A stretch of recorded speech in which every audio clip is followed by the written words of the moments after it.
میں نوجوانوں سے پوچھتا ہوں کہ آج کون سی چیز ہے جو تمہیں نماز سے روکی ہوئی ہے؟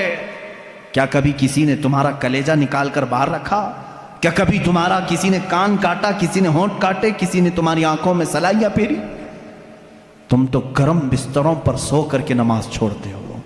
السلام علیکم ورحمۃ اللہ وبرکاتہ۔ پیارے ناظرین، مسلمانوں کے اوپر 5 وقت کی نماز فرض ہے، اور ان 5 وقتوں میں اگر کوئی نماز چھوڑتا ہے، اللہ رب العالمین کی سخت وعیدیں اور سخت عذاب اس کے لیے تیار ہے۔ ہمارے معاشرے میں ہوتا کیا ہے کہ سب سے بڑی کمی ہمارے اندر ہے نماز چھوڑنے کی۔ اذان ہوتی رہتی ہے، نماز چھوڑ دیتے ہیں، فکر ہی نہیں ہوتی ہے۔ اسی کو لے کر حضرت مولانا مفتی سلمان اظہری صاحب نے بہت ہی شاندار اور زبردست بیان دیا ہے۔